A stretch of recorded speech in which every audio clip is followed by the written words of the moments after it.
All right, if you're a Phoenix Suns fan, just click off the video now because I'm about to do some hating. Yes, it's going to be hate, so don't come in the comment section and tell me that I'm hating on the Phoenix Suns because that's exactly what I'm about to do. So they just had their second embarrassing blowout loss on national television in a row. On Monday, they lost to the Dallas Mavericks by the end score ended up being about 20, but if I remember correctly, the game got up to about 30 or so. Luka Doncic was amazing as always when he plays them. Devin Booker was nowhere to be found. I believe he had about 11 points. DeAndre Ayton had about the most irrelevant 20 and 8 I've ever seen in my life. And of course, Chris Paul was not back yet. Chris Paul returns for this game, was Wednesday night game against the Celtics, and they look even worse than they did on Monday. I believe the score got up to about a 50-point almost lead for the Celtics. It was really bad at a certain point. They got pulled halfway through the third, did not play again for the rest of the game. Jaylen Brown and Jason Tatum each scored 25 in less than 30 minutes. They put on an absolute clinic. Everybody looked amazing. Grant Williams looked amazing. The entire team was just hitting on all cylinders. Now that I got that out the way, I'm going to get into why I just flat out do not like this team. And if you watch most of my videos, I try to be as unbiased as possible and not really let how I feel about a team really affect my views, which I don't think it does at all. I still think I'm pretty honest about what this team is. But regardless, I don't like this team for the first reason being they're front runners. No one likes front runners. No one likes a team that's smiling and cackling and giggling and stuff when they're up, but then when they're down, they don't know how to take a L properly. They don't know how to they're not able to keep that same energy.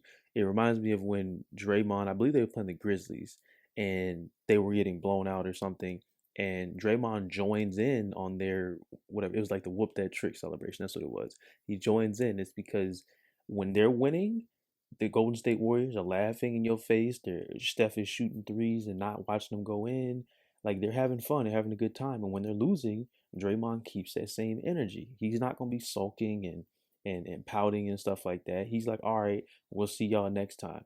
The Phoenix Suns don't do that. The second reason I just do not like this team is their arrogance that they play with. Like, there's a difference between confidence and arrogance. I think theirs falls more on that side of arrogance because they act as if they've won something when they have won nothing.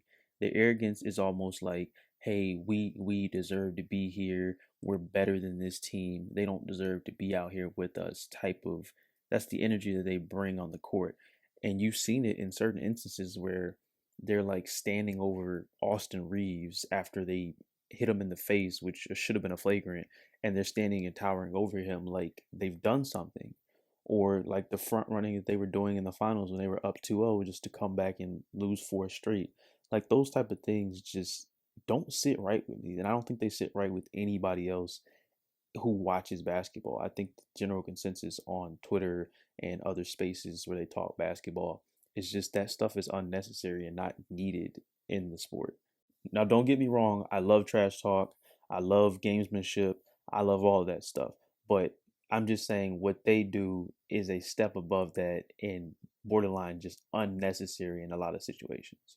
Now, I know I jokingly said that this is a video about hating on the Phoenix Suns. That was not the real reason for this video.